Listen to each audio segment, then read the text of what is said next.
The Brooklyn Vegan Show is a podcast about music brought to you by the music blog and online record store Brooklyn Vegan. Make sure to subscribe to hear all of our upcoming episodes featuring interviews with musicians and more, and find us 24/7 at brooklynvegan.com, Twitter, Facebook, and Instagram.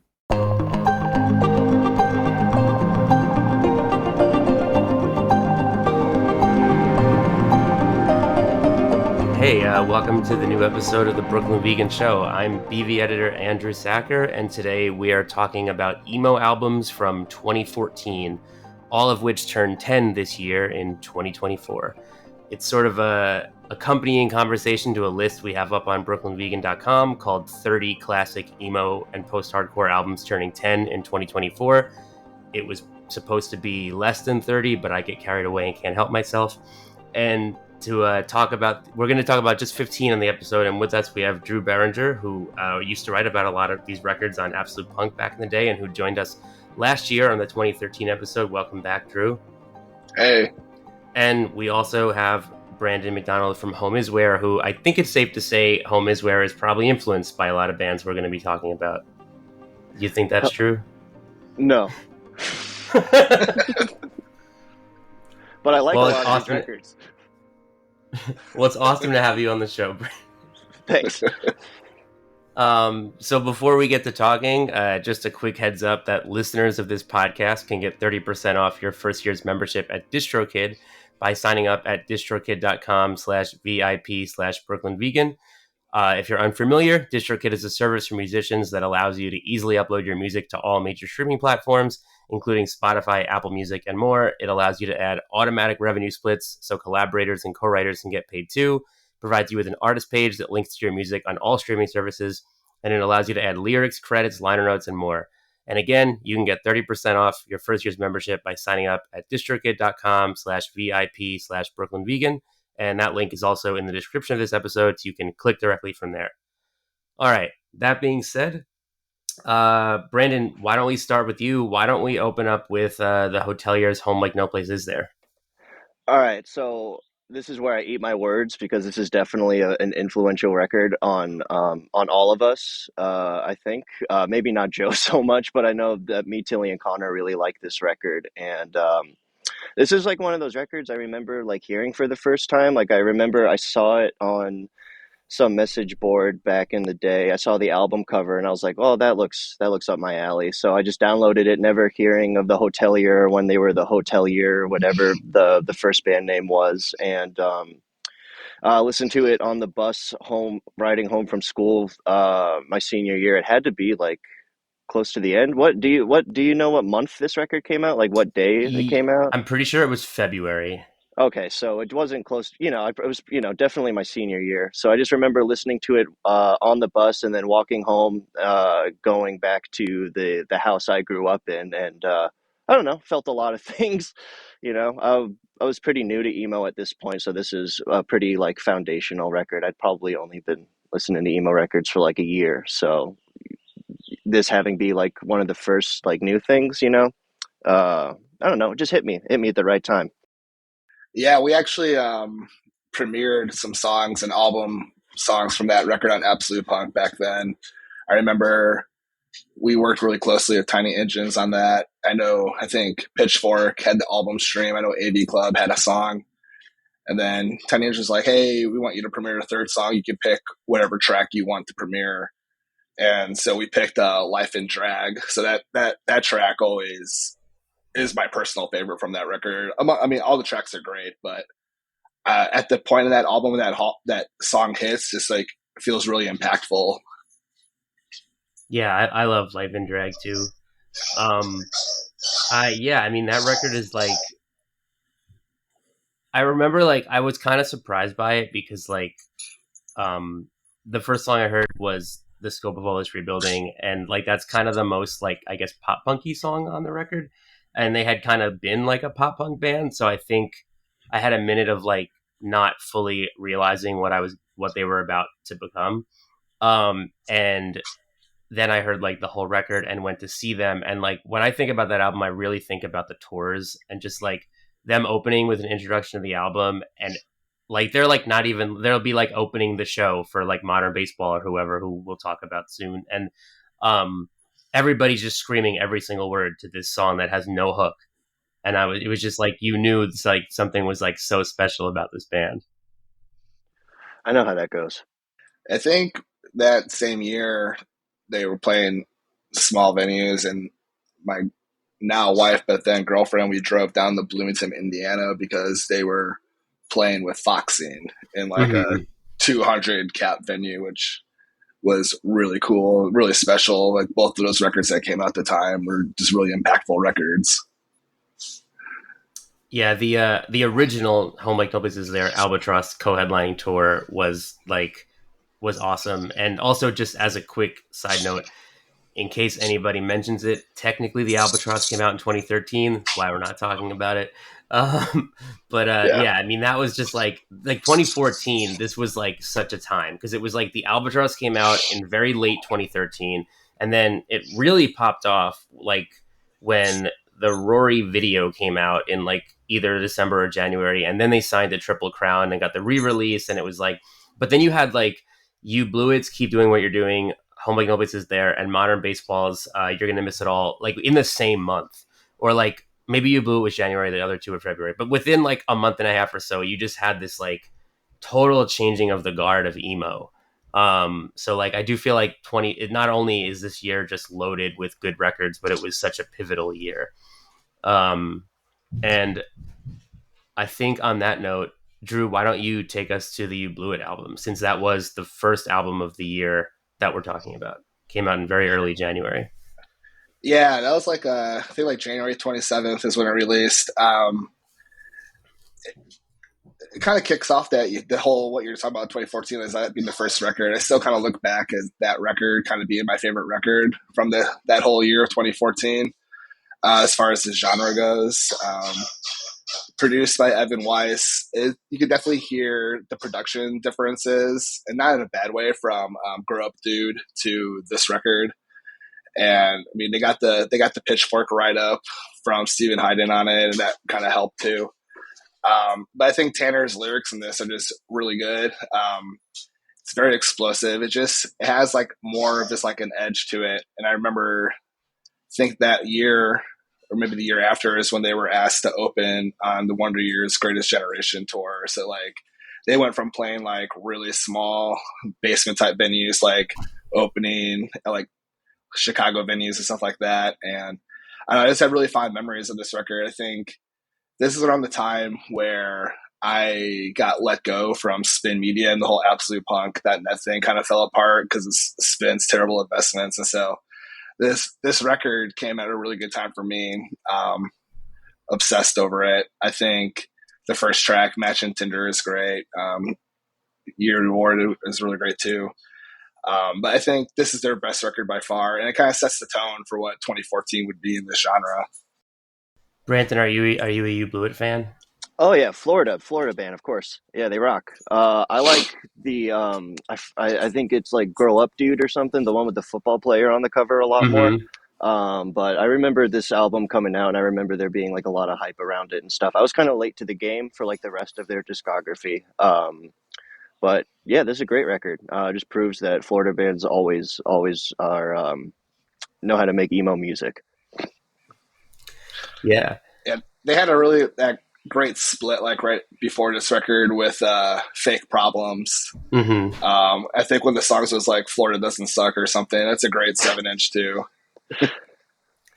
This is like, I mean, I love this record when it came out, but revisiting all the ones when I wrote the list on BV, this one like held up in a way that surprised me, I guess. Like I clicked play and I was like, oh yeah, like it's been a while, but like all of it came like flooding back to me. And also, like, I don't know, like it sounded more like ahead of its time than I remembered. Like I feel like, because like when they came out, the whole thing was emo revival, and they were so clearly pulling from like 90s Chicago bands.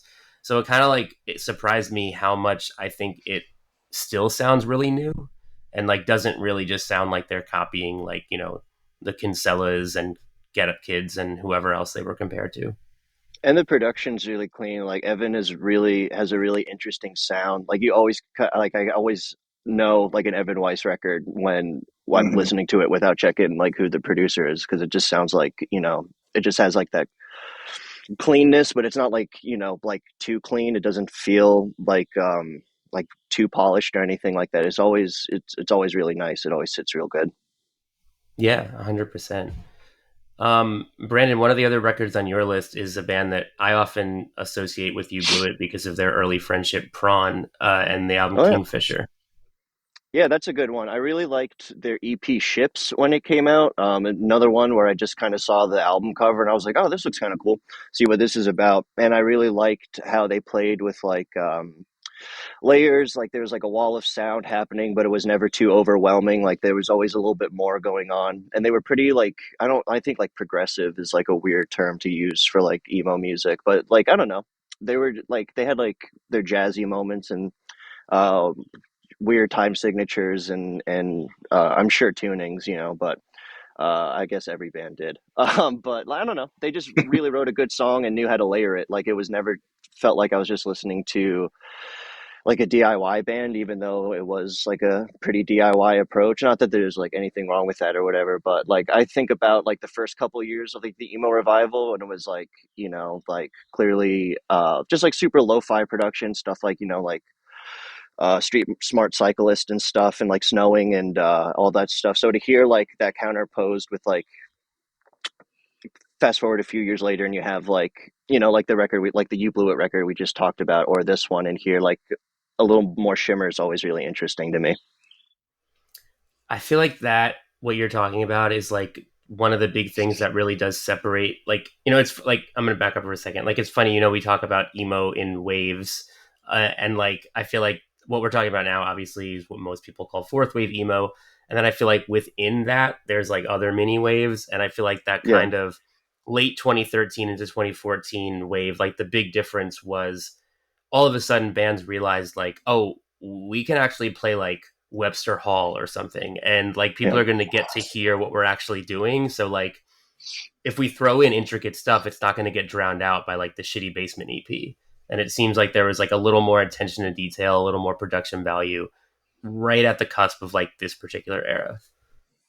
Yeah, it probably helped that because of those like shitty quality EPs or splits, because splits were huge at this time too. And I really miss splits. I wish more people would do them. I wish I would do more, but I'm just too busy. But I don't know. I think splits are really important around this time, and like the lower grade stuff. Like, and so, but people built like an audience and stuff, and then they got like Foxing, getting picked up by Triple Crown or whatever. Like it's it's happening right now too. Where like we're in that weird kind of wave. It's really weird how much like the current scene is like mirroring like the emo Mm-hmm. revival. Like in my eyes, like it just I don't know. I can that's a whole probably another discussion, but. Yeah, what were we even talking about? What were we? I don't know, but I have you could emo you could brain. talk about that. I think that's interesting if you want Oh, to. I was just gonna say like those. I think I was just driving at is like I think now I see people like look back more fondly. At least I do. Maybe I'm projecting a little bit, but I prefer like the first wave of the fourth wave. Like the lo-fi kind of gritty, super urgent, but like looseness, and it was all like really weird. With like merchant ships, like that was like really weird to hear like that like twinkly stuff with like screamo and have it be so like youthful and but like creative at the same time and stuff, and then you fast forward a few years and then you have like it becomes poppier and poppier, and I feel like for me this year like 2014 is like the last like golden year of like the emo revival, because you have like a lot of these great records like the Hotelier and like just like others, that's like the big one for me. Like that's the one that I think really stood the test of time too, other than like the modern baseball records for if you're a certain kind of band or a certain kind of music enjoyer. But I don't know.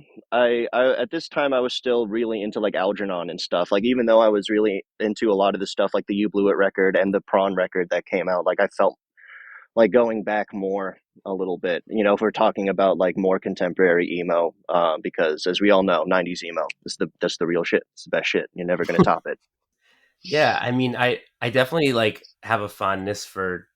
I have a different type of fondness for each sort of mini wave of the fourth wave. Like, I mean, like, if you want to listen to that like first Street Smart Cyclist 7-inch, nothing else scratches the itch. Like, it's just perfect as what it is. And like, I also like on that note, I mean, I don't know, there has to be like, this is like way tangential, but there needs to be like a comeback for grown-ups. I do not get why they're not looked at as like such an important band. Like they have like 2,000 Spotify listeners or something. Like, I don't know, if you're listening to this and you like all these bands, just go listen to grown-ups instead.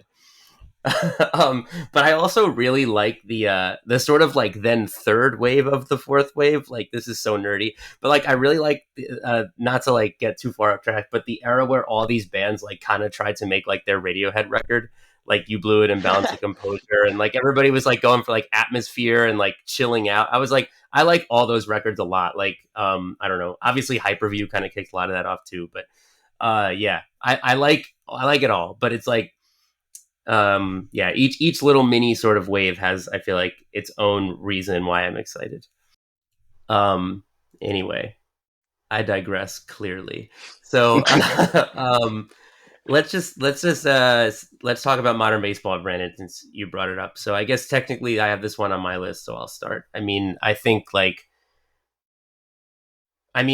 me, like You're Gonna Miss It All like kind of changed everything, like, and it was like in such like a organic way too, because like that band is just like, they really just like did exactly what they wanted to do. I feel like they just were like these goofy kids, and they didn't really care about like what you're supposed to be as a band and like how you're supposed to act, and like they would just like do things that people would think were corny and not care. And then they got so big doing it because they just connected with so many people. And like this is like what I think. Again, I think so much about the splits were such a big thing in this era, but also so were like sort of the rotating like package tours. Like it was like Modern Baseball Hotelier, and then Hotelier Foxing, and then Modern Baseball Foxing, and then everybody in that list has probably opened for the Wonder Years. And it's just like, not Foxing, I don't think, but it's just all these like, we'll tour with you, and then you, and then and that band will tour with that band. And like I just remember seeing Modern Baseball like probably 3 times in less than 12 months on this record, and each time in like a significantly bigger room with more people going crazy.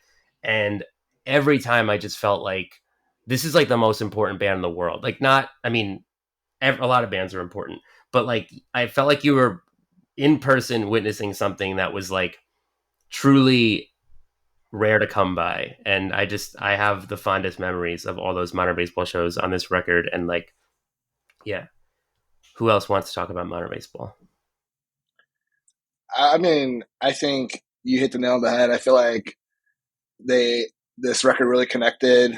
They got a lot of attention. They got pretty big, which kind of led to Holy Ghost and kind of the end of the band and everything like that. But I feel like they're one of the few bands from this wave, if you want to call it, where they have broken up or gone a hiatus, where if they came back, they could like sell out a pretty decently sized tour of how beloved they are. Like one of those few bands that connected at that level. This record came out really early 2014. Is kind of a funny time for me because around this time, my long-term girlfriend at this time broke up with me, and so this record like hit right when this came out. And Your Graduation, excuse me, is probably like my most listened to song on it, just because of the shitty emotions I was feeling at the time. So it's just like always constantly hitting repeat on that song. And just how, that second verse with the vocal change, and how you think it might be Jacob or whoever, but it's the drummer, and it's just like, oh fuck. And it's sick. The whole record like flows so well. And I mean, you hear the beginnings of Holy Ghost, and then you hear kind of like Jacob playing around with what could potentially become Slaughter Beach and how that evolved. This is again like another iconic record from this era. One of the few bands I feel like could reunite, and really just like them and Title Fight are like the two bands that could reunite. They're like the emo, our fourth wave emo version of the Smiths reuniting one day, which will never happen. But like where people just like lose their fucking mind. That's this band. Yeah. And yeah, honestly, like my favorite songs in this record were always like Jake's folky ones, like so it's been cool to see like Slaughter Beach Dog kind of happen and him take that path. Do you have anything to add, Brandon? This shit sucks. I feel like you have a love-hate or maybe just a hate relationship. Yeah, I don't like this. I don't like this music at all. I'm sorry. I respect what they did as a band. I think they accomplished some really cool shit, and I'm glad that they mean a lot to so many people. But this, I don't like this stuff at all. This is what this kind of thing was what I was talking about with like for me, like downfall of emo with that weird like 2015 to like 2018, where it was like weird limbo for me with like other stuff where I was like, I don't know what's going on. I don't relate to this at all. Hmm. That's just me personally, no disrespect, but no, No, I no. get it. Um, well, let's talk about something way different. Brandon, why don't you tell us about Owls 2? This is good Yeah. music. This is some of the best shit. This is easily the best lyrics on this list because it's Tim Kinsella, the best songwriter since Bob Dylan. At least best lyricist, songwriters, maybe, I don't know. Different discussion. But yeah, I love this record. I love Owls. I love Tim Kinsella. Um, this is such a weird record too. Like I wouldn't call this an emo record by any means. I just think it's like uh just fucking just like experimental rock, just experimental rock and roll, like I hear like a lot of Can and like Krautrock and Krautwerk. Yeah, a lot of Krautwerk. Son of a bitch. Krautrock and like weird like I don't know, just a lot of weirdness in here, a lot of shit I'm really into. A lot of stuff going on here that I go hell yeah when I listen to it. Like it's really good hell yeah music for weirdos. Album cover's tight. It's got one of the Oasis dudes on it bleeding from his eyes. It's pretty tight. Um, I don't know. It's just cool. This is it's Captain Jazz 2.0. It's Captain Jazz if they stayed a band, maybe kind of, sort of, but not really. I don't know. One of the best. Tim Kinsella. All of it's good. Joan of Arc is good. Good fuck is good. His new shit with his wife is awesome. This dude rocks and is an undersung hero to me personally. I don't know. That's all I got to say. It always kind of surprised me. Like, here's an entire scene that worships Cap and Jazz, and then Owls is basically Cap and Jazz with a new record, and it didn't really get like that much attention. Like, I don't remember people talking about it the way. Like, I remember being like, "Owls is back." That's crazy. Honestly, like, I don't know if it's like a hot take or not, but like, I personally like the first Owls album more than Cap and Jazz. So I was like, "Oh, Owls, that's amazing," and then no one cared. It's Not really no one, but interesting. not enough Yeah, people cared. I completely agree. And it's really, I don't know, have you checked out a lot of or read a lot of Tim Kinsella interviews about Owls, at least like the first record? Because it was pretty weird because that record came out like right before like 9/11 happened and they were on tour. And Tim would talk about how they'd play bars, but everyone would be glued to like the TV to see what would happen next. And he would find himself like watching the TV as he was on stage and stuff like that. It was just really weird, volatile time. And you can hear that. Like, I feel like even though the our first Owls record was written before 9/11, like, um, and this was a huge, like, him talking about 9/11 was a huge inspiration for our record. So, which is why I'm very hung up on it. But, um, so the first Owls record was made before 9/11. I feel like that this record feels definitely post 9/11. Like, it feels like, um, I don't know, grappling with like that weird like end of history volume 2 that we kind of experienced like under the Obama era and like dealing with that. And I don't know, it felt like the same way how like the first Owls record kind of felt like predicted the vibe of like the Bush years around 9/11 and all that stuff. I feel like this record kind of predicted, um at least tone wise, like the vibe, it felt very like it knew like Trump was coming or something like that. Like that sounds so like NPR to say, but like I don't know, there's just like something about it, like it knew something that we didn't, like it knew that this weird, like, I wouldn't call it peacetime because we were droning the fuck out of people, but this weird like nothing's going on, like in the 90s isn't gonna last forever. I don't know. I don't want to eat up too much time on it. Drew, what do you think of this record? I'm very curious. It's great. I haven't listened to it in so long. I played the first Owls record recently after the fortunate passing of Albini. So I just kind of was going through some of my favorite Albini records. So this is one of them, and so then it led me to listen to Owls too. And I mean, you're right. Kinsella is like a top, one of the best songwriters ever, as you said, since Dylan, and like all his projects rule. This is, I don't know. I think you've said a lot of things I wanted to say. Like you nailed the head on this, like the vibe of it and what I was predicting the first one, and then the second one, like Andrew said, just wasn't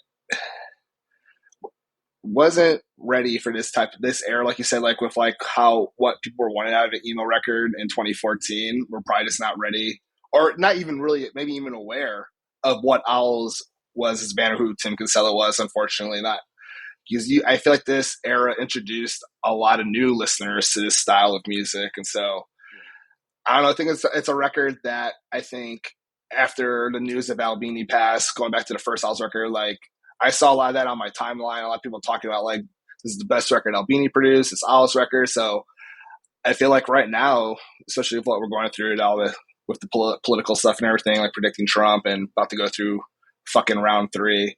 Um, this record I think is right for this moment right now. So it's kind of crazy, like the 10-year anniversary is like people are like, oh, Owls too, like Owls, Tim Casella. Like I think it's gonna have a moment, like it's having more of a moment than it had when it first came out.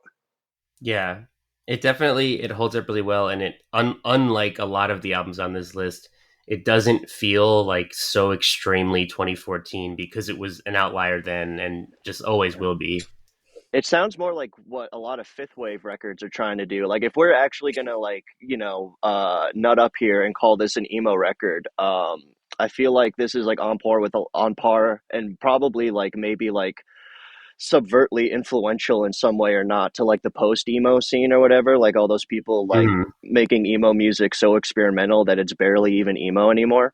Um, where and that shit rocks. But I feel like this Tim's always kind of done that with like you go back to like 96, 97 with the first couple Joan of Arc releases, like, and if those are to me like from like the first EP up until like Live in Chicago. You could call those like emo records. That's what they are at the bone. And I'm sure he'd probably cringe hearing that or whatever. But like, if emo is a genre, like a style, a form that we're going to take seriously on here talking about. I'm so sorry, going into lecture mode. But if we are going to like put some weight behind this word, like Tim was probably the first person to like really experiment with it. Way back to like the first Joan of Arc EP up until 2014, which is crazy. He's been ahead of the curve for like 20 years. Doing it better than everybody. I love this man. Yeah, yeah, and I do feel like in many ways it's not an emo album, just like purely stylistically. But then like when you make lists like this, you have to sort them somehow, and Yeah. to like the conversation around emo is I think where like Owl's influence is within emo.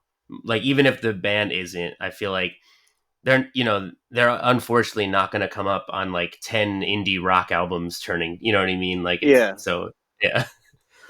um so let me move on to there's a lot of the stuff we're talking about are bands who were really getting like having breakthroughs that year, but Owls was a reunion, and there's another band with a reunion record from the 90s on this list, and that's Braid with No Coast. And to me, that is like everything you want out of a reunion album. Like, I mean, like Braid had one of those perfect catalogs that like to come back and make a new album is like the kind of thing where you risk fans being like you've ruined your legacy. And I feel like they really knew that, and like I mean they made the record with Will Yip like a lot of young bands were doing. They put it out on Top Shelf like a lot of young bands were doing. They toured with these bands, like not just like other older contemporaries.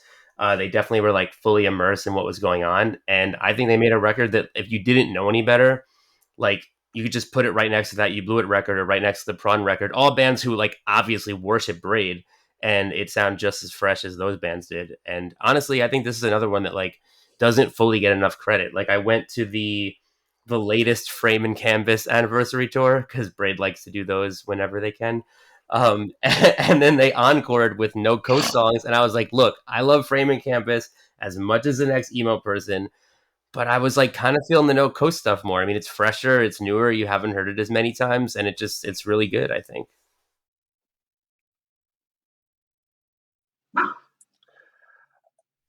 Yeah, I don't have a lot. I mean, Frame Canvas is a great record. I remember No Coast coming out. I remember getting like the PR email from coming out of Top Shelf and thinking that was pretty sick, and how the majority of this list is all like either released on like Top Shelf or whatever. I remember really enjoying it in 2014. It did not really have like a lasting impact on me as like Framing Canvas did, but I was also like a 27-year-old shithead back then too, so I might just need to give it another chance. Yeah, people can change. Yeah, it's a good record, good comeback record. I don't, I thought it was interesting back then to hear like a band that influenced all the contemporary bands copy the contemporary, not copy. I don't mean that in like any kind of disrespectful way, but Mhm. it, like you said, like if you put it next to all the records we're talking about, probably except Owls. Like it feels like, and you put a different band name on it. It sounded like just like some kids, doing their thing. Um, it had like that copy of a copy kind of thing where it was, I don't know. I wish they would have. I like it when Braid is a little bit weirder though. That's but Mhm. it's a good record. Um, cool. So let's go to a very very iconic record from this year that Drew, you're going to start us off on. Joyce Manor, Never Hungover Again. Yeah, for first record for Epitaph, which was pretty interesting at the time. I think this is my favorite Joyce Manor record, and kind of like what Brandon was alluding to earlier, of like this is like the perfect band. It's like example of like really lo-fi type recordings to like turning into a more polished sound, poppier sound times. I don't think this record, while they kind of reverted back to like not being like quote unquote like ashamed of being a pop punk band, like because of all these things, they kind of were a little more eccentric on it. But I don't know, this one, "Falling in Love Again," I think is a perfect kind of pop song. The Jerk and The Army Now are always stuck in my head. This is like one of the few records from this era that I can always put on and just, I have 19 minutes to kill. I'm going to put on this Joyce Manor record. Um, the guitar work on it is really inspired. I think it's like their first record where you like really hear them become better guitar players. I always joke with Jeremy from Touche, like the longer you're a band, the better you become at being a musician, because you like learn how to play your instruments, especially in like this genre. Um, I love this record. I know there's a point of contention. I feel like every kind of like 6 months, someone posts on Twitter like their Joyce Manor rankings, and everyone's always like, "You're wrong. It's Cody. It's the self-titled. It's all like." And this one just is my favorite. Is it their best record? I don't know. Like it's you can argue about that for hours, days, weeks. We do it on Twitter all the time. But it's my favorite. It's the one I listen to the most. Catalina Fight Song, like it's like 45 seconds, just like punches you in the face, and people never knew what the lyrics were until they looked them up. Like that's prime Joyce Manor for me. They're also probably the most popular current band. I mean, they're on that John Mulaney show. Like it is like this was one of the bands I never thought would become the kind of like beloved band that they were when they first started out, and this record kind of kicked it off, I think. Yeah, they're like one of the like I mean them and like the Menzingers and a few others I feel like are kind of like the lifer bands of that era. Like yeah. I have a lot to say, but Brandon, where do you land on a Never Hungover Again? I've never listened to this record. I've only listened Really? to the yeah. I've only listened to the first two Joyce Manor records. Yeah, they're good. Wasn't my thing though. Wasn't something I want to Mhm. go back to all the time. But they're cool. I saw them on John Mulaney. That was fun. And Bernie Sanders. That was cool. Remember that? You remember Bernie? Yeah. The You the remember when you had Joyce hope? Manor band. Yeah. Yeah.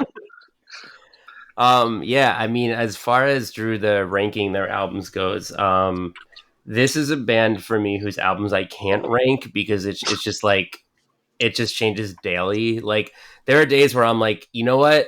it's of all things I will soon grow tired. Like that's the best Joyce Manor record because it's so weird and like makes them stand out from whoever else. And also like I mean, Cody, I think, was this really beautiful record that, like, when Cody came out, I was calling it their best record. I was like, oh, this is the best thing I've ever done. But it's easy sometimes, I feel like something's new and you're like, wow, this is the best thing I've heard from you.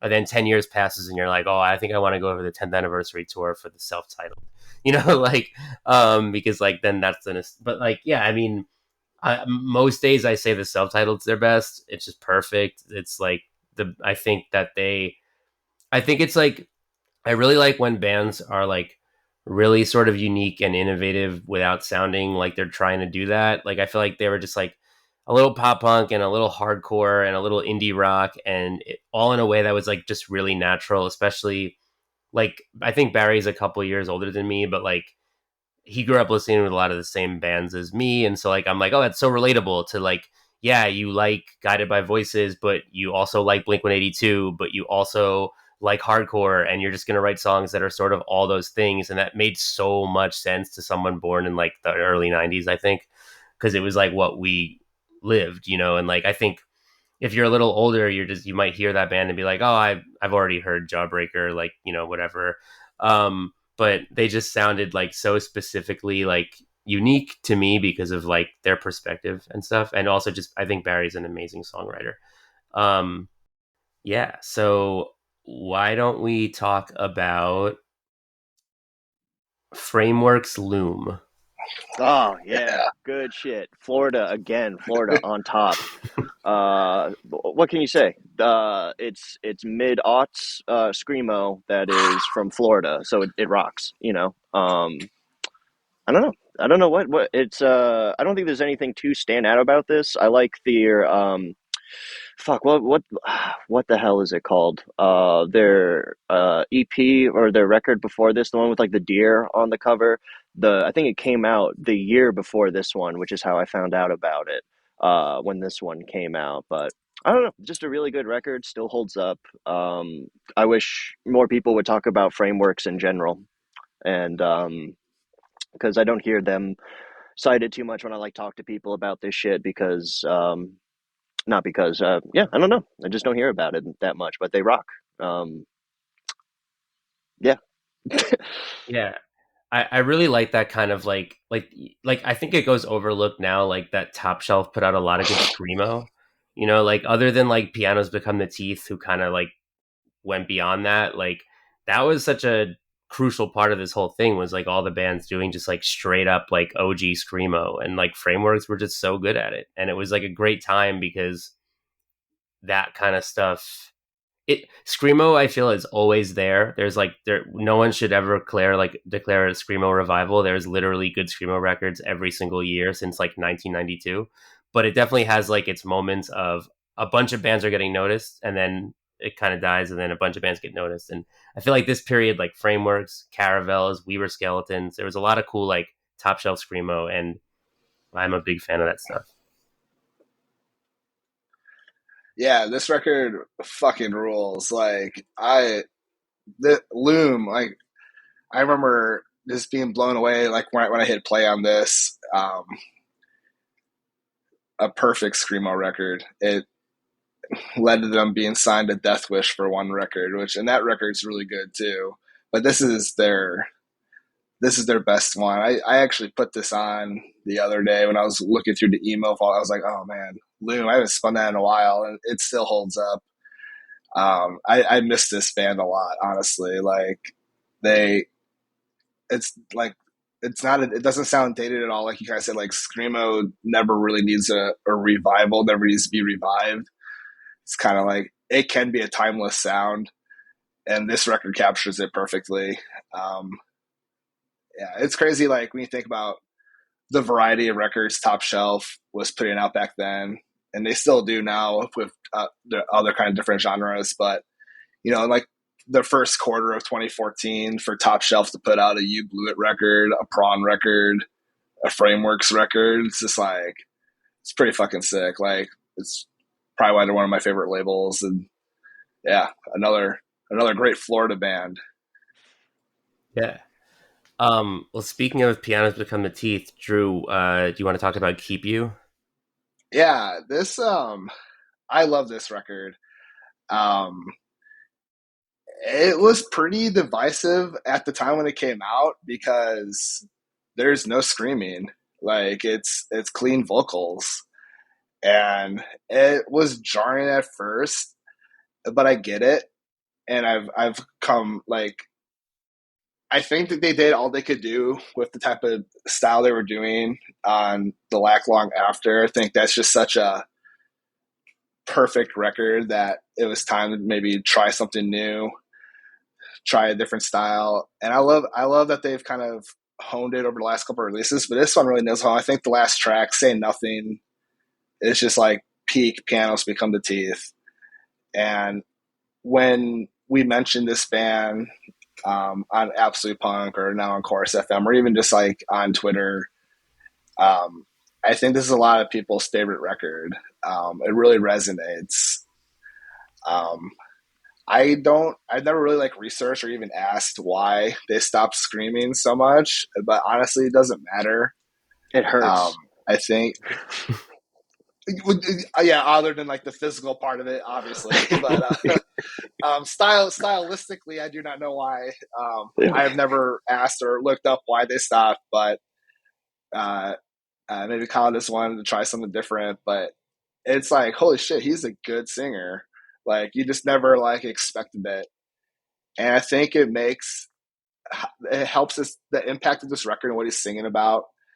I think it lands a little deeper, a little harder than what he was singing, like screaming about on Lack Long After, because yeah, for some listeners, it's tough to get past like harsh vocals like that or truly pick up what they're saying or feel a different side of that emotion other than just like the primal screaming of it. And I think they were able to reflect that kind of emotion in a new, unique way of this record. Um, and again, like Joyce Manor, there was their first record for Epitaph. Like this is like kind of like around the time where like Epitaph records kind of started like picking up on these bands, Yeah. and they're like, oh, we can make money off this too. Like we don't have to just really smash all the time. No, that was like sick though, because I remember like they put out. Did you have the Epitaph cassette fall sampler from 2014? No, I did not It know. was like it had pianos, title fight. Let me hold on. I have it. Let me just look at the track list Oh real quick. yeah, I'm because gonna yeah, Title Fight was on Anti.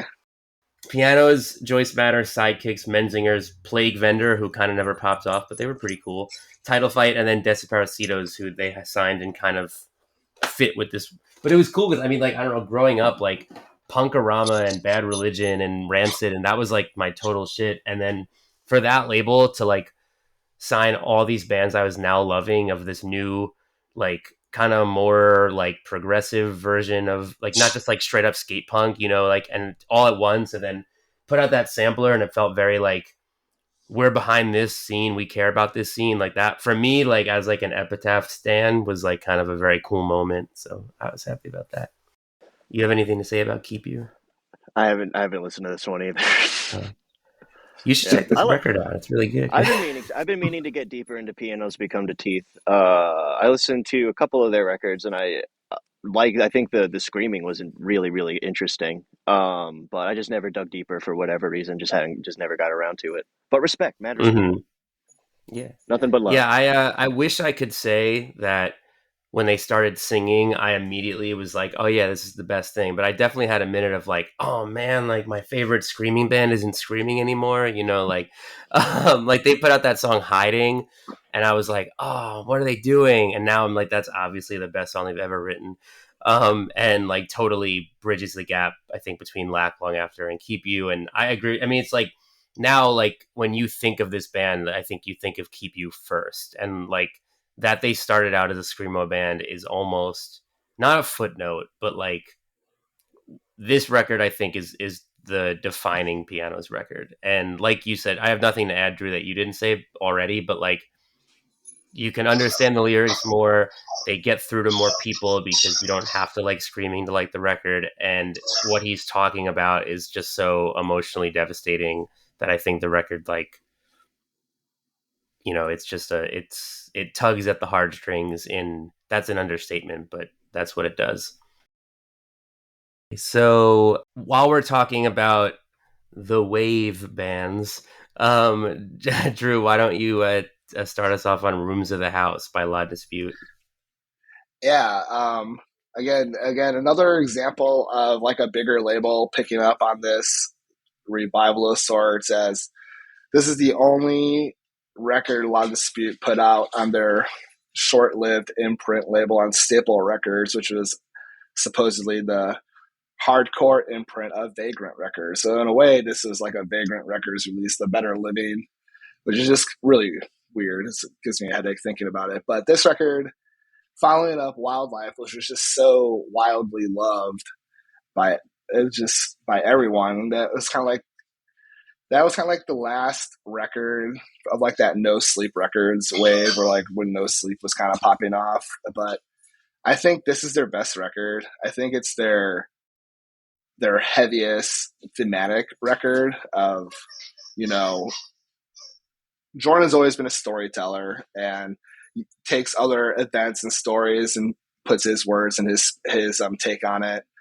And this one just kind of like emphasizing like how, you know, a relationship can decay from the inside with all the metaphors like bridges collapsing, falling through the ice, all that stuff.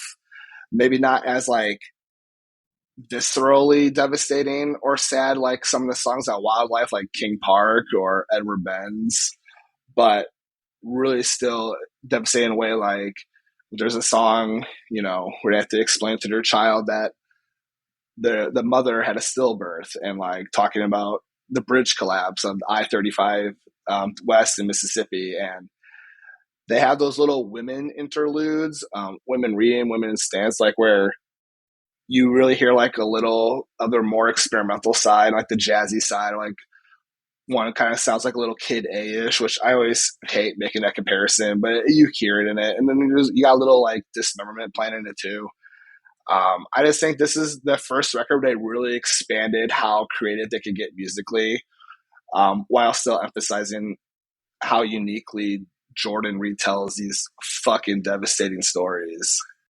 Yeah, I'm also a huge Rooms of the House fan. There's a lot of days where I think it's my favorite La Dispute record. Um, I think it was really cool how they like were just this increasingly like ambitious sort of like proggy, almost kind of technical band, and then like because they were that, it was like the most revolutionary thing they could do was to make a simple record. And I love like their crazy stuff on the first two records, but like hearing them just kind of like make this just sort of rock record, like it was like sort of so powerful from them. And then like everything you said about the storytelling and like the way that Jordan would use fiction to be even more powerful than some people who sing autobiographically was like just, I mean, I mean, I don't think it's like controversial to call him like one of the best lyricists of this sort of scene. And his lyrics always kind of get to me, I think. So yeah, I love this record. Yeah, this is a great record. Another one of those records that I heard on the bus, but this time heading to school. Law Dispute holds a pretty special place in my heart because right around like I don't know, they were around in like '09, right? Like 2010. Yeah, I I mean, remember, yeah. yeah, go ahead. Oh no, yeah, I'm sorry. But they were just one of the first like because I was like I hung out with like the scene kids, like the emo kids back there, but I didn't like dress like that or listen to that music at all. I was just, a weirdo, and they were weirdos, so we just kind of gelled. So they showed me a whole bunch of music that they were into, from like the third wave, and then some of this, not this kind of stuff, really. They weren't, they didn't have, I don't know, they weren't into that kind of thing. But this was one of the few kind of crossover things to the emo I was interested in, where that kind of intersected, because they showed me like some of their early stuff, and I thought it was really interesting. Like I never heard anybody really sing like that before, or like talk like that, like talk sing like that, and it was like really intense and always like really ambitious. But when this came out, I remember feeling the exact same way, where it was like, oh, cool, they made a rock record. Like that was Hmm. to hear them like more grounded, but still be um, pretty deep and pretty invested in like what's happening. Like it still sounds like urgent and like everything that's happening is like necessary, but it doesn't feel like it jumps the shark. Where I feel like some of their stuff now, for me personally, like I haven't listened to this record in a long time, but I remember like I went back to Wildlife pretty recently, and there were a few moments where I'm like, this is so close to like jumping the shark to where I just don't know like what's happening, but it's still like a great record. Where I feel like this is just good through and through. Like there's no part where like I kind of like raise an eyebrow, like is this gonna go? Nope. It stays where it's supposed to, and it's pretty engaging the entire time. Yeah. No, I definitely agree a lot with that last point. Like, I feel like, I mean, I really love La Dispute and I defend them against their haters. But if you're one of the people who are like, oh, isn't that like the Darling band? Then I'd be like, listen to Rooms of the House, because you won't find any moment that induces the cringe that you think they induce. You remember Defeater? Yeah, no, Yeah. I like their first few. I mean, I like them in general, but I really was into like the first few records. But yeah.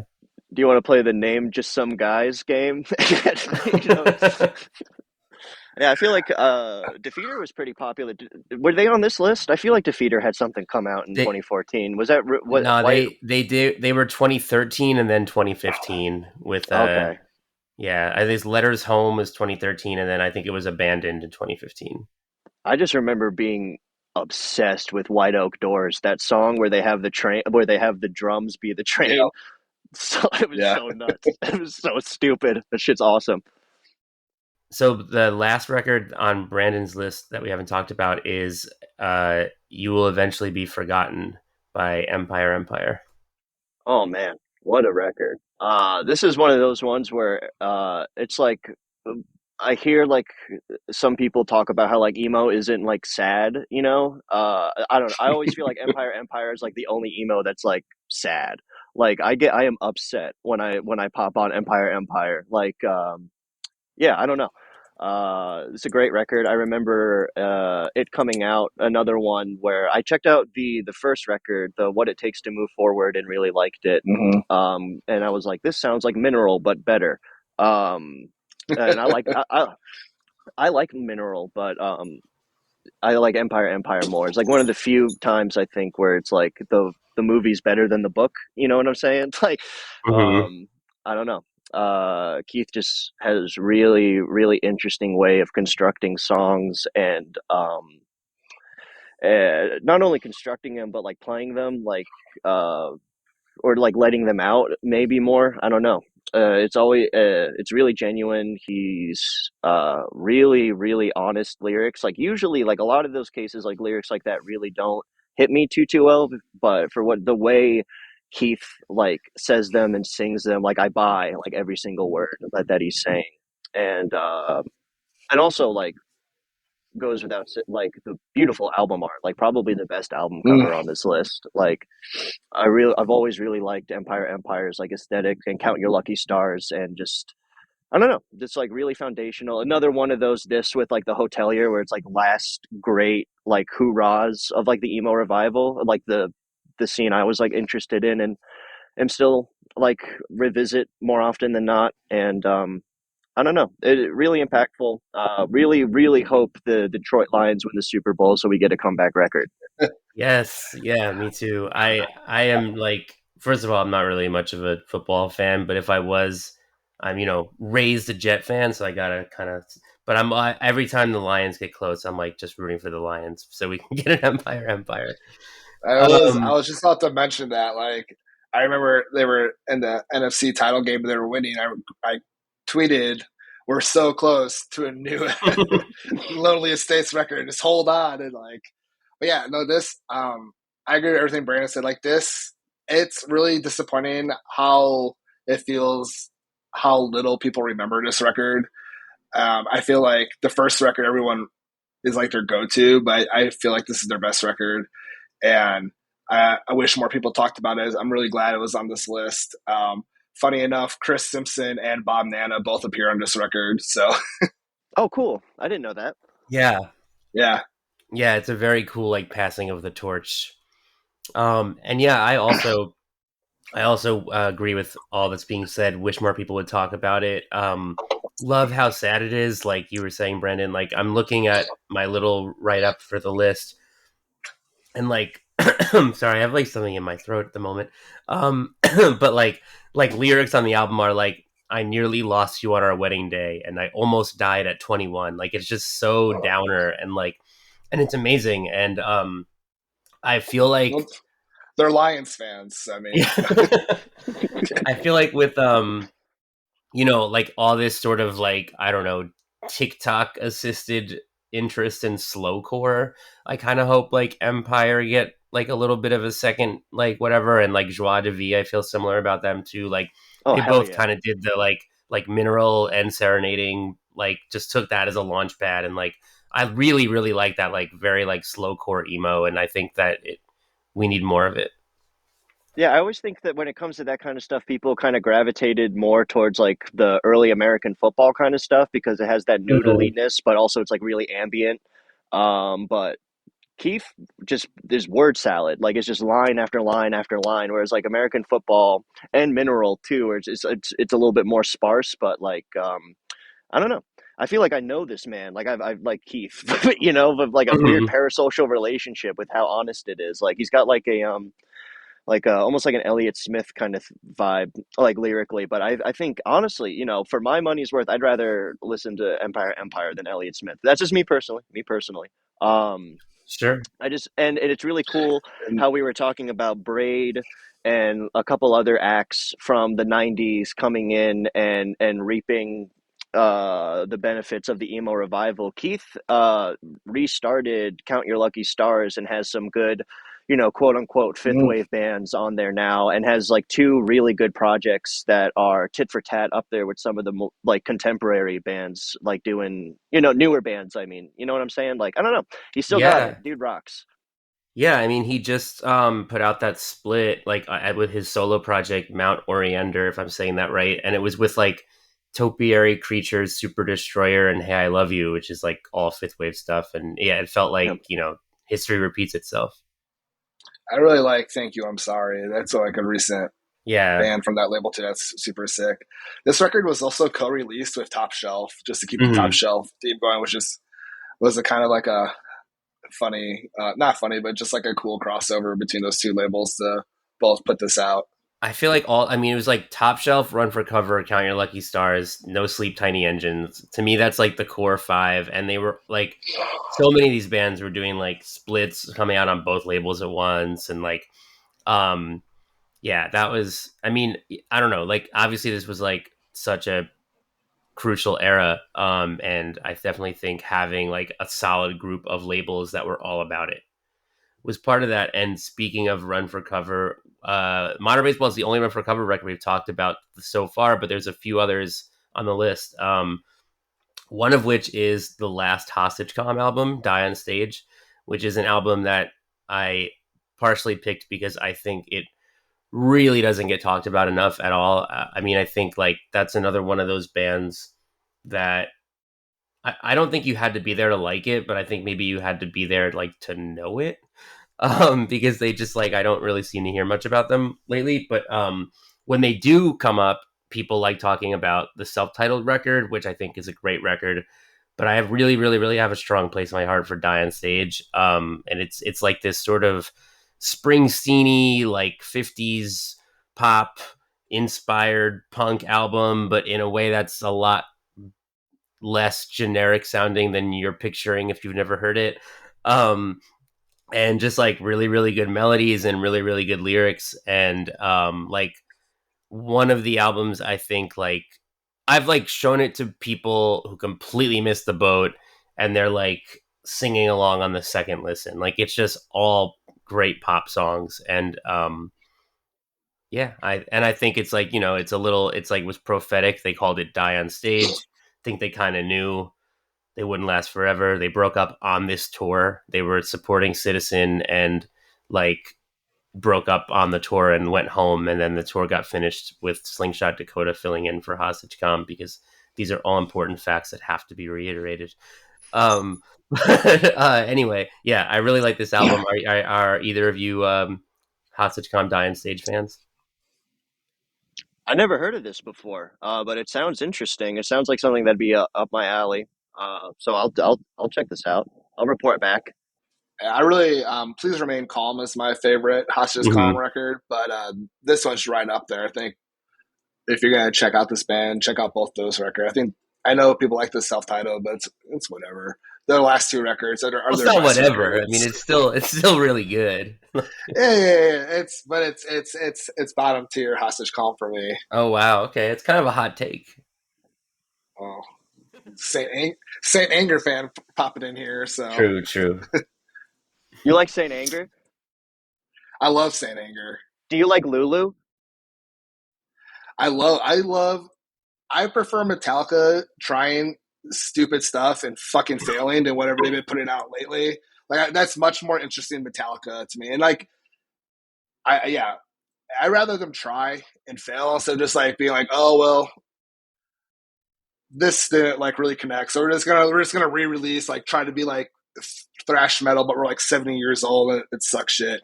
And so I this is just kind of like a callback because when Andrew and I did this last year was also the 20th anniversary of Saint Anger, so I talked about Saint Anger more than any emo record last time we were on the podcast, so I just Yeah, had to bring it back up. So I'm beginning to think Drew just asks to come on the show to talk about Saint Anger once a year.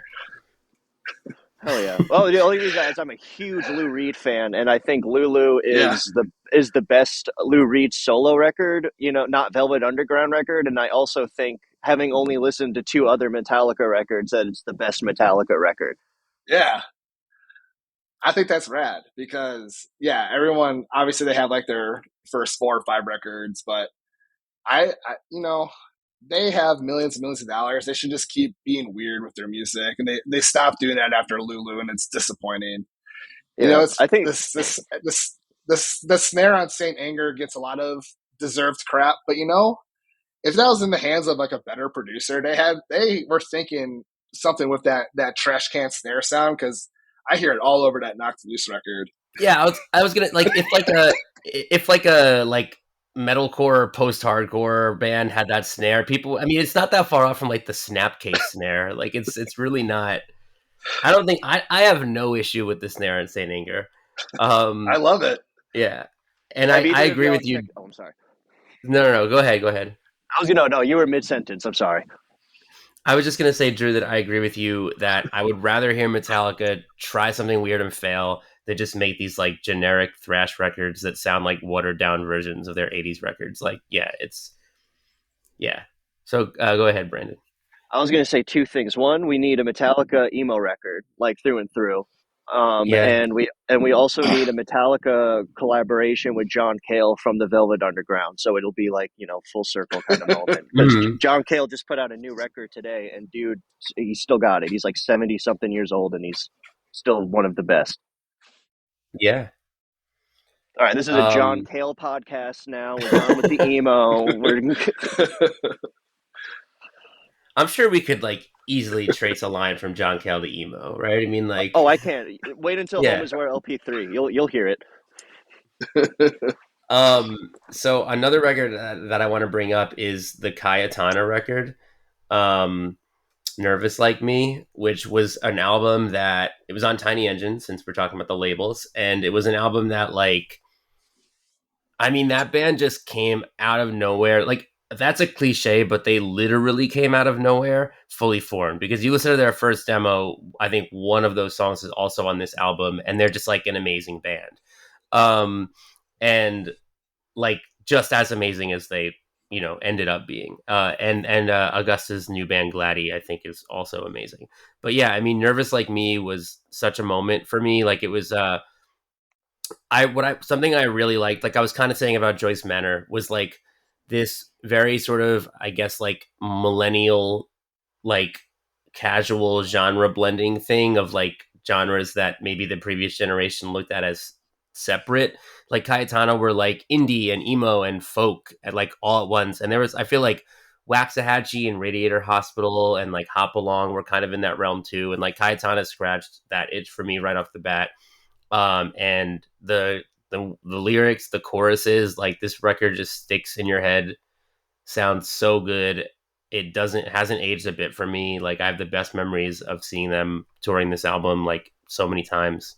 Um, yeah, I think like, they definitely are another band that I think could have gotten bigger than they did and like should have. But if this is an album that's new to you and you're listening to this podcast, check out Nervous Like Me, because I think it's I don't know. I feel like when you say like one of the most underrated, it's like a little backhanded, but like genuinely one of my favorite, but also an album that should have been more talked about. Yeah, they had a split with Camp Trash, right? I mean, not Camp Trash, Camp not Cope. Yeah, Camp Cope. Yeah. Yeah. Yeah, I listened to that. That was really good. I didn't know how you pronounce this band name until now. So, tight.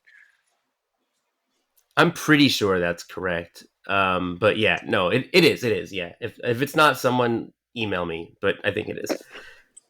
I remember listening to it a few times in 2014. That was like when anything Tiny Engines would send out or put out, I would always Mm-hmm. just give it a cursory listen. I remember enjoying it. It unfortunately did not impact me as it had you, which is okay. But I remember it being a good record. Mm-hmm. Yeah. No, they were great. Yeah, so I'm going to bring up the Fireworks album, which is an album and a band in general that I think about a lot differently now after Higher Lonely Power. Because like I think I would be kind of lying if I said I was like always there. Like they were a little pop punk for what I was looking for at the time. And I didn't fully realize how brilliant their songwriting was. Um, but I did see the tour for this album, which I think was with You Blew It and Super Heaven. Um, anyway, I have since come around on Fireworks a lot more than I was in real time, and this album I think is just like super super good songwriting. And like I don't know, it has a song called like it's I don't know. I'm a huge also a big Wonder Years fan. I think Drew and you and I talked about this a lot last episode because Greatest Generation, and obviously like Fireworks are kind of Wonder Years like best friend band. And I think they have like a lot of kind of similar like they have a song on this album called "Play God Only Knows at My Funeral," and it's like a pop punk band that likes pet sounds is exactly up my alley, like yeah, that's like they're clearly into like literature and music that isn't just pop punk. And I think the new album that came out last year is like just a really really great like art rock album, and it makes me hear all of their earlier stuff in a different light. And so I want to talk about this one because I think that listening to it, similar to the Beach Boys, when you listen to like the surfy Beach Boys stuff, having heard what happened on Pet Sounds, you're like, oh, okay, I can like hear like they're kind of almost nearing towards Pet Sounds on I Get Around if you listen to it from this angle, And so I think like hearing that this band ended up in such different territory than they started, I hear a lot of those seeds being sown in hindsight. And so that's why like this was one I wanted to sort of reflect back on 10 years later. That's my spiel on Fireworks. This sounds awesome. I never heard of this record before until the list, and but all of this stuff you're saying about like them being into cool stuff like Pet Sounds, I want to check out Mm-hmm. that stuff. I don't, the pop punk stuff. I'm not gonna listen to that. I'm sorry, but the Pet Sounds Mm-hmm. thing, I'll do that in a heartbeat, 100%. I'll take any kind of Yeah. Beach Boys punk mix I can. So I wouldn't say they sound influenced by Pet Sounds. I think the new album that came out last year, Higher Lonely Power, is like I don't know. There's like some Kid A. There's kind of like some Arcade Fire, Neon Bible. They kind of sound like the No Twist a bit, or like the like Sufjan Age of Odds. Like it's very like electronic-y art rock. Like it's kind Okay. of like Foxy Near My God a bit too. Like kind of like emo band makes like paranoid electronic art rock record. Um, but just like I only bring up the Pet Sounds thing because they like name drop God Only Knows in a title. So just like Okay. even like when pop punk bands are like, "Hey, we like this other thing," I'm like, "Okay, you're trying to tell me something." Like you want me to know that you're not just like we're I'm not named like after a other New pop Found punk Glory bands. song. Right, exactly. Yeah, they're a bit of a pick me, you know. No, just kidding. Anyway, yeah, they sound more like I would if you like Nearer My God, I think you'd like Higher Lonely Power. But yeah, that's a really cool record. Hell yeah. Yeah, I do think though that I don't know if y'all are Anxious fans, but they are like my current hope for a band that actually is going to make a Pet Sounds pop punk record. Because those Beach Boys harmonies on that single from last year, I don't know if They have that which one. record, the Greenhouse, right? The big Yeah, Greenhouse. yeah, Yeah, Yeah, that hmm was a Little good record. Greenhouse. Yeah, Oh yeah, I was close, yeah. so fucking close. Um, yeah, that was a great record. If they do, yeah, if you're telling shit, if they go a Beach Boys direction, then hell yeah, brother. Their song Where You Been, it was a 2022 single. I just looked it up. That it's like they have these like Beach Boysy harmonies, like bapas and stuff, and like, but it's like, yeah, it's pop punk, and it very much speaks to me as a huge Beach Boys fan. Let's get some Baroque pop punk going. Yeah, honestly though, we do need that. um all right, we're gonna end, Drew, with one of your picks, unless you have anything to say about the Fireworks record first. I no. I mean, you can hear the seeds of "O Common Life" on Gospel, and yeah, it makes sense. The record they put out, it was last year. I know it was like January 1st of last year, wasn't it? Higher Lonely Yeah, Power. yeah, yeah. It was like a So surprise New Year's this, Day release. Yeah. yeah, the trajectory is, yeah, like you said, it's pretty interesting. You hear a little bit of the seeds in Gospel. You definitely hear No Common Life, and like the last record was kind of like the natural end or progression of the trajectory they were working on over the last decade. Yeah. So to close us out, Drew, an album that you're going to start us off with, which is again, I think one of the most iconic albums of this year. It was on Run for Cover and Tiger's Jaw Charmer. Yeah, just like the lore leading up to this record, I think is pretty interesting too. With like them putting out a statement, like it sounded like the band was over and half the band quit or want to do other projects, but then they still made this record together. And I think it's the best Tiger's Jaws record. I think the combination of Ben and Brianna as like a songwriting duo, this is like the beginning of that, which like blooms into like Spin in their last record. You really start to hear it here. Like Hum, I think, is one of the five best songs from this year, from this kind of genre of music. It's really cool to hear Adam on this record now, knowing that he's Wicca Phase, Springs Eternal, and like all the hip hop stuff. But like you hear that kind of that reflection of it in his voice, and like the kind of like style of music. It's very very somber sounding. It's not like what the self title or Two Words, where they're a little more bombastic. Again, maybe a little more pop punk leaning. This one definitely is more somber, somewhat sinister. Um, I remember writing a review for this, and he's putting like, this is like the most unromantic record ever for people who like are desperately trying to find a connection. And I don't know, I think from the album art, I think the album art is one of the best, with like the kind of like home style, like sewn in version of Charmer, and it's like the juxtaposition of like the title of the record being Charmer versus like kind of like the content and the sound of the record. Um, I think this is like, if I know people like when you say like you want to start with Tiger's Jaw, they talk about the self-titled.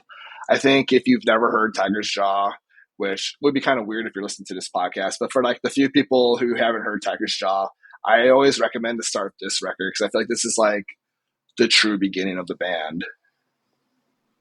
Which is funny because it's also the end. Um, but yeah, I mean, I think this album's better than the self-titled, and I think it's my favorite Tiger Jaw record. Also, I agree with what you said. Like, I mean, like the self-titled is amazing, and I really like hearing the way that like as actual teenagers they just captured the feeling of being a teenager so well. Um, But they got a little older and they were like, I'm not interested in doing that anymore, which is great because so many emo bands don't seem to have that realization. And Adam especially was like, I am sad and dark and sarcastic and all these things. And like, he just wrote, like you said, these really moody songs that I think are some of his best songwriting, like, honestly, ever. Um, and it's just like, yeah, I'm really bummed that like we'll probably never get to see Tiger Sharp perform these songs with Adam in the band.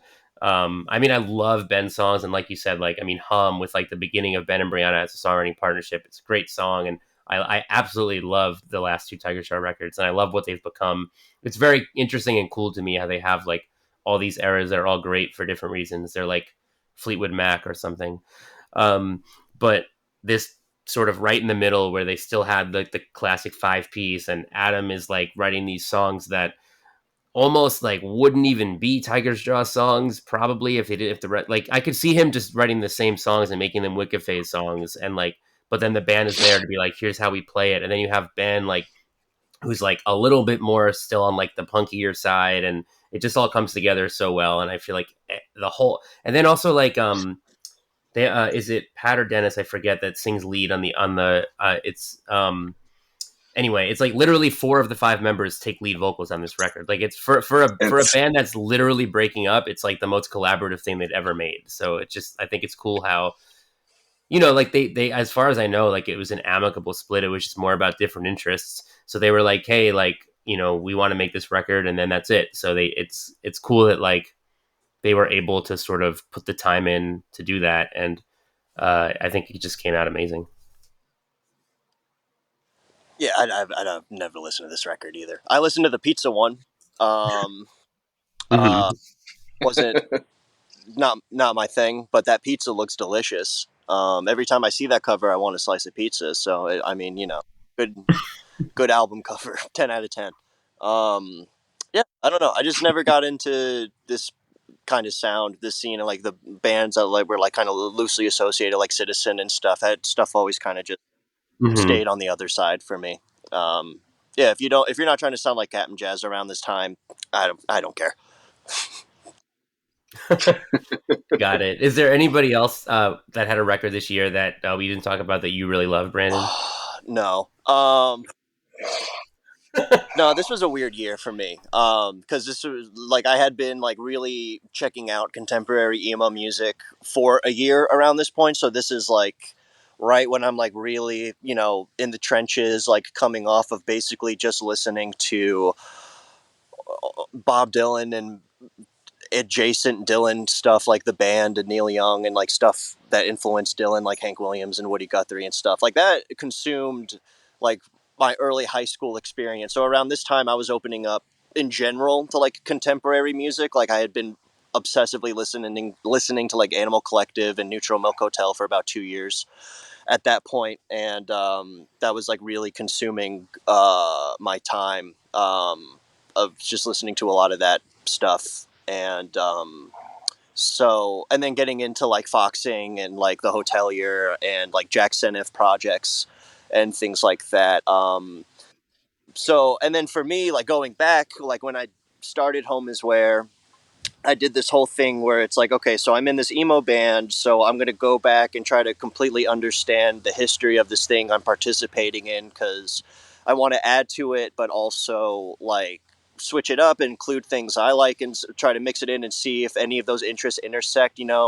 Um, so when I went back and got around to this era, like I noticed like there's like a hard stop where like some undeniable classics came out like this year, but I feel like the early half of it, I feel like 2014 is like a checkpoint where it's like there's the first half and now we're on to this other half. And the first half for me was kind of like the Wild West where everybody was like figuring it out, like trying to sound like these 90s bands, but also were like super weird. And it was like the end of the MySpace era, but not quite like streaming or Bandcamp yet. So it was really weird trying to navigate finding these bands. A lot of zip and mega files. Like I had to go. Mm-hmm. Board was a godsend, and still is. They're still doing it. They they still update it like once every 2 months. It's crazy. Yeah, shout out Sophie's Full Board. I don't know. Good. A lot of good stuff came out, but definitely like a marker where it's like something is over, but something else is happening. There's as somebody mentioned, like a changing of a guard earlier, and I feel like this whole year was kind of like that.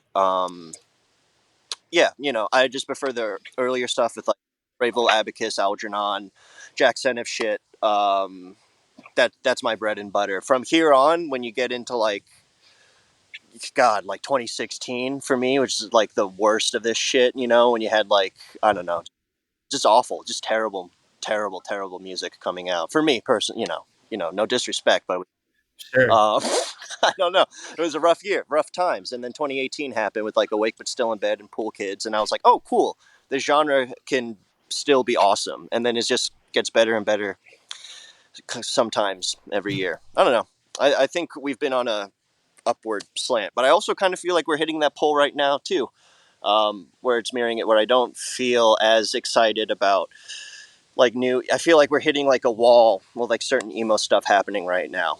It doesn't feel as adventurous. I feel like, I don't know. Maybe that's like a whole nother thing. Maybe I'm just too in it. I don't know. I don't know. So what do you feel is like a core difference besides, I guess, timing between fifth and fourth wave emo?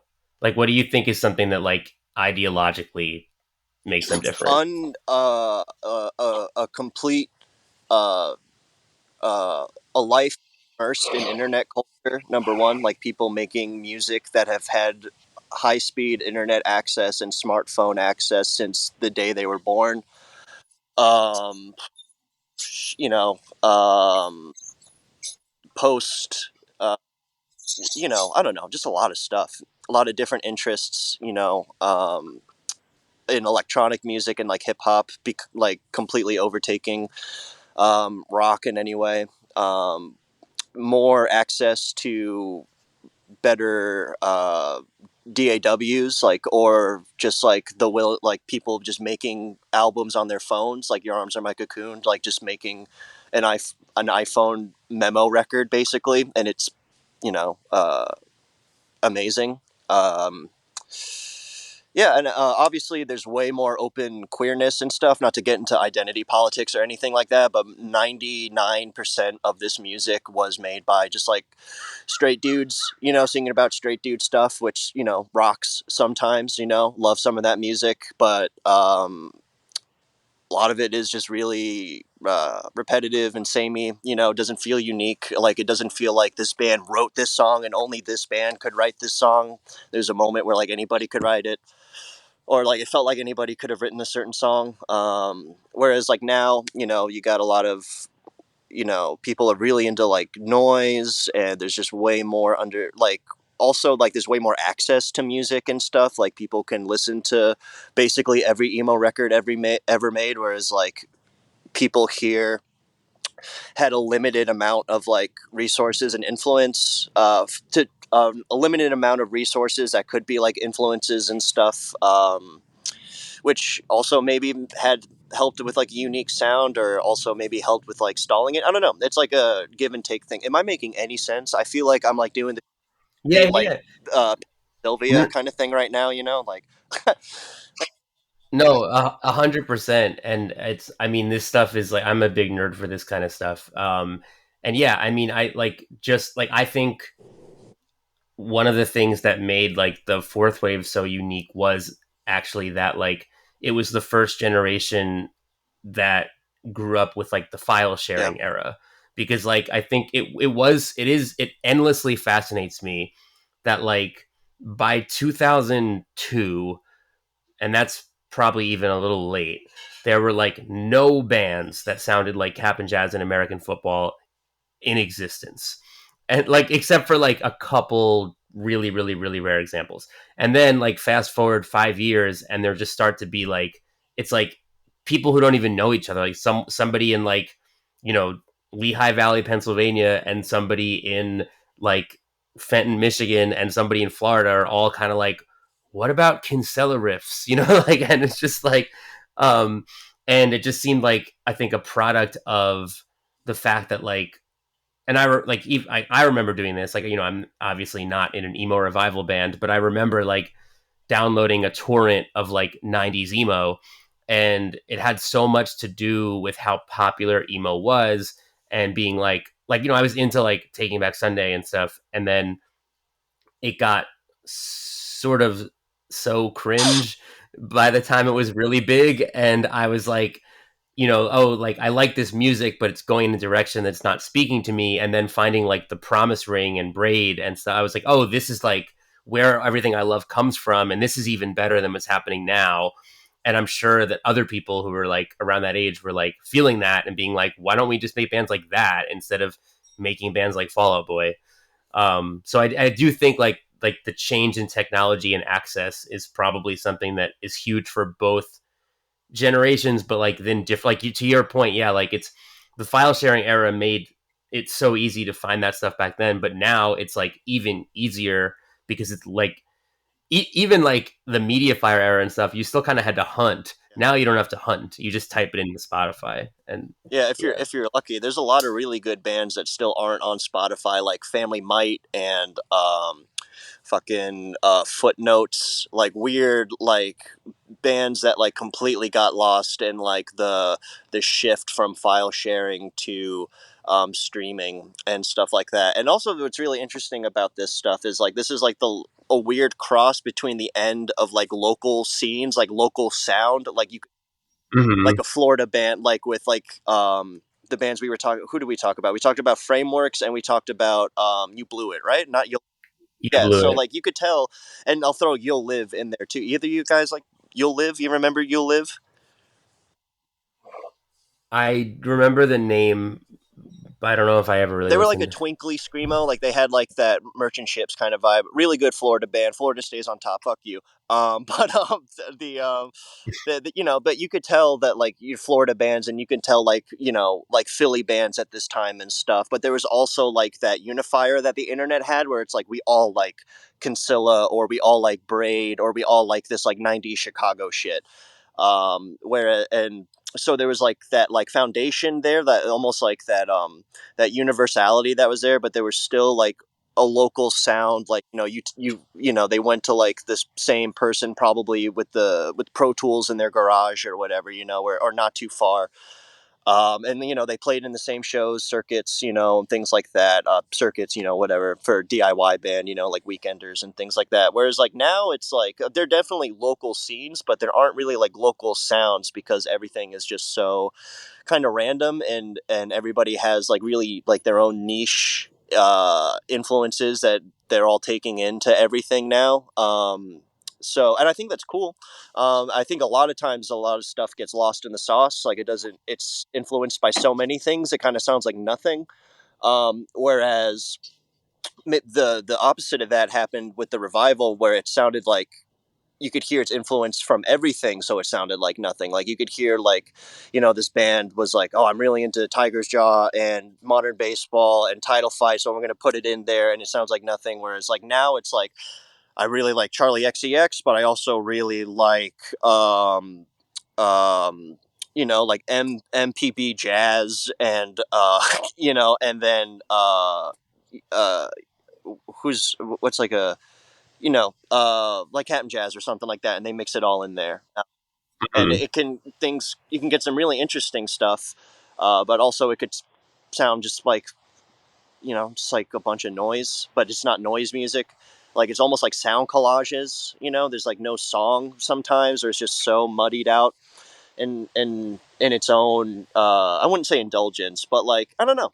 It just sounds weird, and it also like uh, I don't know. We'll see where this shit goes. I'm still optimistic. I still think we're like the emo that's coming out now is definitely the most interesting uh, emo that's happening, because it's just so weird. A lot of it, like it doesn't feel like it's like a revival of anything. It just feels like people who like emo, but also just like a lot of other stuff too. Whereas like for the emo revival, it felt very much like we like emo, or we like pop punk or screamo, something like Mhm. that in that kind of sphere. And there wasn't really much influence outside of that. Whereas now, I don't know. There's just a lot more happening, and I think that's interesting. But we'll see how much of that really holds up. I don't find myself returning to a lot of it, but when I listen to it, I'm like, damn, this is pretty weird, pretty interesting. So I don't know.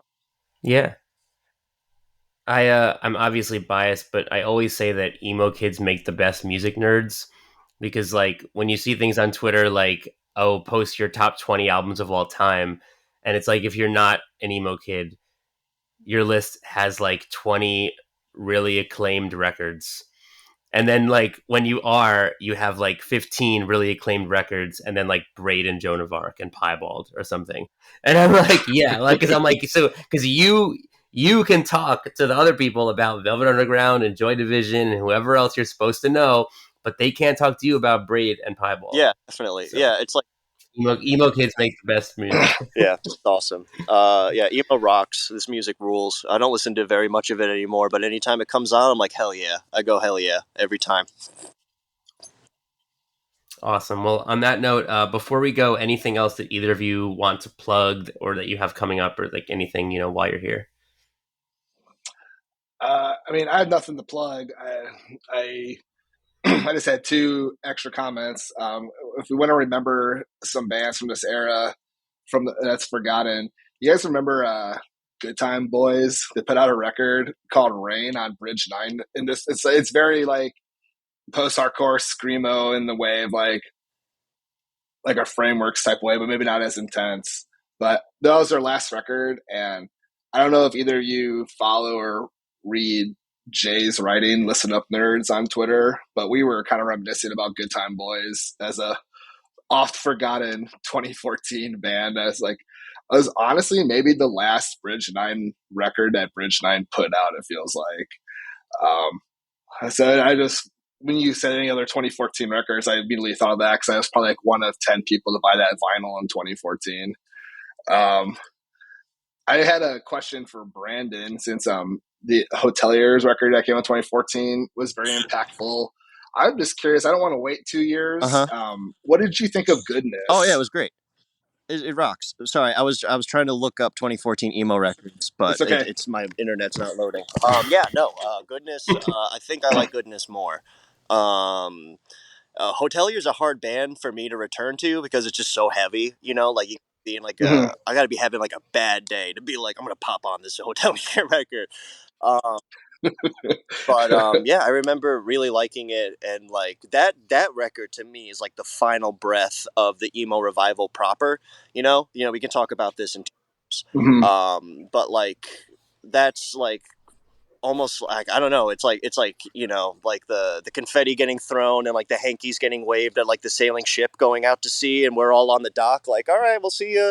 When Pool Kids comes around, when you come back and awake in bed, am. At least I am, But yeah, no, great record. Really wish I could have gotten to see Foxing and the Hotelier on their anniversary run. But Mm-hmm. Connor Murphy owes me a lot of money, and if I see him, it's on.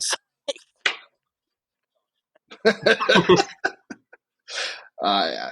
I think Goodness is their best record too. So I was just curious because I remember writing about that record and like just listening to it for the first time. Just kind of definitely felt like, oh, I don't think they're going to make another record after this, and not in like a bad way, but just like I feel like it felt like they accomplished what they wanted to accomplish with that project in a way, or they had nothing more to Yeah, say. I love Goodness, and I totally agree. It's definitely you have to be in the right mindset to spin that consistently. yeah, I think Goodness is their best record too. And I think that it blows my mind that not a lot of people think that. When I did go to the Foxing Hotelier tour, and obviously they're playing home on the tour, but they opened with some Goodness stuff, and everybody was just like standing there, and I'm like, oh man, like 8 years later, and it's still not clicking. Like, but It sounds so good too. It's such a. It's just I don't know.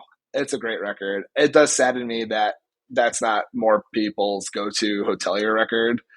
Um, I just think it could have been really easy to not make a follow-up record to Home Like No Place just because of what it meant and what it probably took out of them to write that record. But to follow it up with a record like Goodness and not for it to be like a retread and for it to say something completely different from what their previous record was, I feel like is really underappreciated and not really acknowledged enough. Definitely. Yeah. I mean, I almost think it's like so obviously their best album, but clearly that's a hotter take than I wish. Anyway, Brandon, anything that you or Home Is Where have on Well, the yeah, horizon before we we go? just finished recording a couple weeks ago our third album with Jack Shirley. It'll be out on Wax Bodega at some point. I can't reveal anything else. But yeah, there's that to look forward to, and there's probably going to be some shows. Oh, we're playing. If you're listening to this, you probably know about the Best Friends Fest. You know the good when we were young fest thing going on. So Yeah. yeah, we're going to be playing that. Same the in October. Don't remember when. It's in Vegas. You should come see Captain Jazz. You should see us too. But I know, come on now. It's Captain Jazz. It's the best band of all time. You got to see them. And there's some other good bands playing too. So that'll be fun. And then I had one question for both of you because I've had a really busy year and haven't, in the last couple of years, I haven't really been listening to emo as much as I have for various reasons. But I want to know if there's any records that came out this year, or maybe that you're into. Yeah, any records that came out this year that you're like really into that are feeling. Because other than the Glass Beach record, I really don't, and I don't even know if you want to call that an emo record. I'm not. I don't know what's. I'm kind of lost in the sauce. I don't know what's come out this year. I mean, I love giving recommendations. I would say, as far as like emo, I haven't really kept my ear to the ground as much. I think you mentioned it already. Like, I think the best emo or emo adjacent record was the last Awake But Still in Oh Bed yeah. record. Um, I love that record. Um, Obviously, I love Oh your yeah. record. Not to like Thanks. blow put smoke up your butt, but I mean, Home Is Where. If you ever listen to Home Is Where, that's a great record. But as far as like 2024, I think anything that would feel most like maybe like a screamo record or just like a really interesting, unique record that does its own thing would be the Infant Island record that came out on Secret Voice in Oh yeah, that was pretty January. good. Um, Infant Island is what I love. Obsidian Wraith. It came out in January. It's still my favorite Cool. record of the year. It hits that screamo, has that ambience, has that post rock. Um, I love it. And that's the record I'd recommend to everybody to listen to. If any of these bands you like and you like a different, like you are all kind of over the spectrum of rock music, heavy music, emo music, Infant Island, Obsidian Wreath, that's the Oh yeah, record. yeah. I like Infinite Island. Yeah, that record Oh yeah, rules. and the Bedbug record. I feel like That shit was so oh good. yeah. Oh yeah, that's Talk a about good lyrics. record. I think Dylan is probably the best lyricist in the new wave of emo. If you want to call their music emo, I think it's safe to call it. It's like pretty indie too, but Mm-hmm. I don't even what's indie music. I have no idea. You tell me to describe indie music, I have no idea what to say. But it's indie. I'll tell you that much. That was great. And then that band Red Sun is getting a lot of hype. And they're a bunch of nice cats. Yeah, their Red their Sun is record. good. There's some fun moments on their new record. But other than that, I don't know about too much that's coming out. I'm still catching up with 2023 a little bit. Coming out in July is they always jokingly say they're the UK's only emo band. We finally get a new Los Oh yeah, they're great. Campesinos record. It's Yeah. been 7 years. Yeah, those new singles are awesome. I feel like there is not really an emo album this year that I super love. There's definitely like, I mean, just today, your Wax Bodega label mates Carly Cosgrove put their new record out. Oh yeah. I'm sure anybody who likes modern baseball and Tiger's Jaw and Joyce Manor and stuff would like that record. Um, it's not an album, but the new Magazine Beach singles are really good. But I don't know. I mean, I feel like the records I like the most this year are maybe a little more in the punk Okay. sphere than emo. Like like Mannequin, Pussy, and Gouge Away are like my two favorite records. Drew, you're wearing a Gouge Away shirt. I see. Yeah, Another Florida also band. another Florida Jack on Shirley top. production. To me, that's like all the same though. Like, yeah, like I like, yeah, it's, I don't know. It's emo is punk to me. So those are my answers, even though neither one of them are emo 100%. bands. Oh, and then Emo is whatever you Yeah. want it to be. and the new Little Kid record's Yeah. great, but it's not an emo record. But that's probably my album of the year right now. I mean, the Tiny Engines revival stays strong. Annabelle put out New their Annabelle first record's record. good. Yeah. I don't know if you ever listened to them. Their last record came out in 2015, but Evan that was Weiss produced by. it. Yeah, I was gonna say the 2015 record was produced by Evan Weiss, and it just came out. The new one just came out today on Tiny Engines. I cannot remember who produced it, but I like it. I like Annabelle. They're cool. Yeah, it's really good. And on that note, I think this has been awesome. Thanks so much to everybody for coming on the show and talking about emo. Thank you.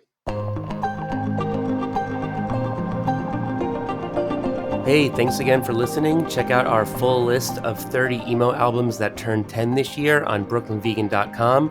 You can find the link in the description of this episode. Stay tuned for Home Is Where LP3. And if you like what you heard, like, subscribe, give us a good rating, tell your friends about us. All that stuff goes a really long way, and we really appreciate it. Thanks so much, and see you next time.